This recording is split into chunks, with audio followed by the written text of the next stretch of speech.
26টা বড় রাস্তা অলরেডি প্রসেসের মধ্যে আছে। আমি তো এমপি হয়ে যাই, এমপি ক্যান্ডিডেটও এখনো আমাদের দল অফিসিয়ালি ঘোষণা করেন।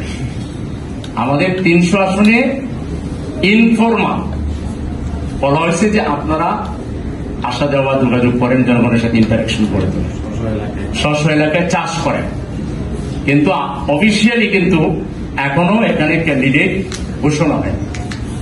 সাধারণত আমাদের প্রচলিত দেশের রাজনীতির যে বৈশিষ্ট্য, নেতারা আগে এমপি থাকুক অথবা নতুন হোক, তারা এক জুড়ি ওয়াদার কথা বলে যেটা আমরা এমপি হলে করব।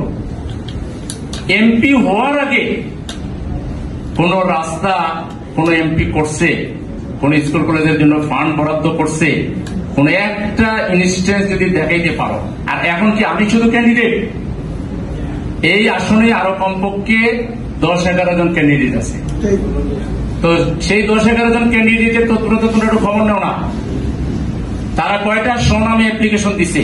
আমি যত অ্যাপ্লিকেশন দিছি আমার নামে দিছি, অনেক জায়গায় ওনার নামও আছে, সেগুলো সাইন স্বাক্ষর করা কপি আছে, গোপনের কিছু নেই।